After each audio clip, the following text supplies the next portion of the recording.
안녕하십니까, 문쌤 지알입니다. 자, 오늘은 피지컬 갤러리에서 소개되었던 무릎 전방 통증에 대해서 상세한 리뷰를 한번 해보겠습니다.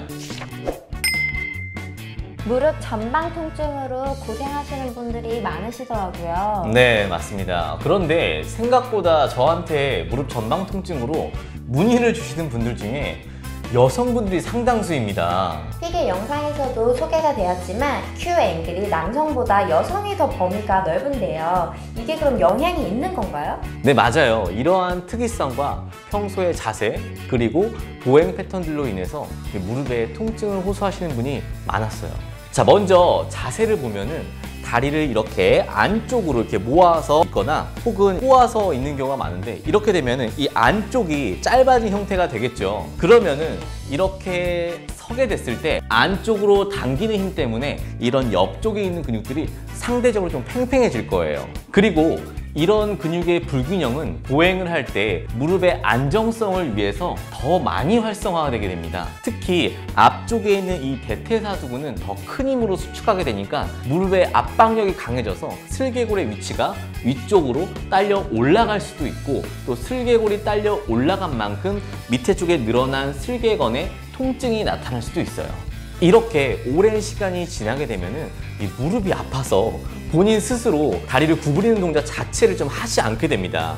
특히 걸을 때 그냥 쫙 펴고 걷는 거죠. 제가 한번 보여드릴게요. 자, 걸을 때 몸에 힘을 빼고 발이 디뎌지자마자 무릎이 쭉 이렇게 펴지는 거죠.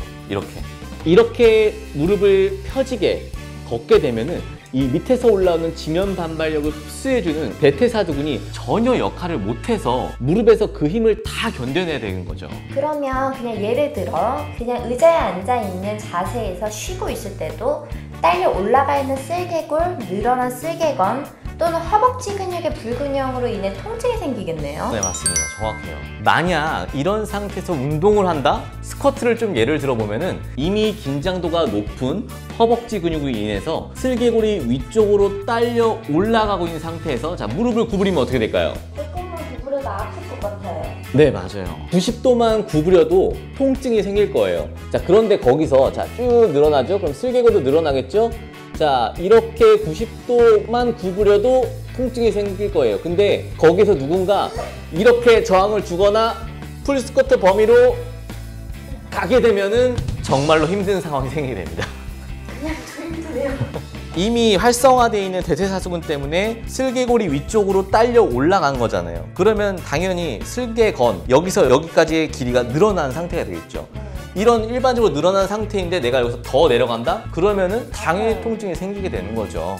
그럼 막 이렇게 늘어나고 막 그러면 무릎에 변형도 생길 것 같아요. 네, 그럴 수 있죠. 그리고 휴먼 키네틱스에서 무릎 전방 통증이 있을 시에 좀 운동 권고사항에 따르면은 다리를 이렇게 지면에 고정한 상태에서는 90도 이상 범위, 핀 상태에서 이 90도까지 요 범위에서 좀 움직이고, 만약 다리가 바닥에서 떠 있는 상태라고 한다면은 완전히 핀 상태에서 한 30도 미만에서 움직여줘야 통증이 증가하지 않는다고 좀 나와 있더라고요. 그럼 절대 풀스쿼트나 풀런지는 하면 안 되겠네요. 네, 만약 운동을 하신다면 스쿼트는 전체 범위에서 한 4분의 1이나 많게는 90도 범위에서 진행해 주시면 되고, 무릎을 지나치게 쫙 펴시는 운동을 하시면 안 됩니다. 이런 운동이죠. 쫙 펴는 운동. 그럼 높은 계단 같은 것도 안 될 것 같아요. 네, 맞습니다. 높은 계단도 무릎 통증이 안 좋을 수 있어요. 자, 오늘 이렇게 무릎 전방 통증이 여성에게도 좀 흔히 생기는 이유에 대해서 좀 알아봤고요. 우선 근육 상태가 개선되고 보행 패턴이 수정이 돼야 이 부분이 좀 나아질 수 있기 때문에 꼭 피지컬 갤러리의 영상을 참고해주세요. 오늘은 여기까지. 건강을 응원합니다.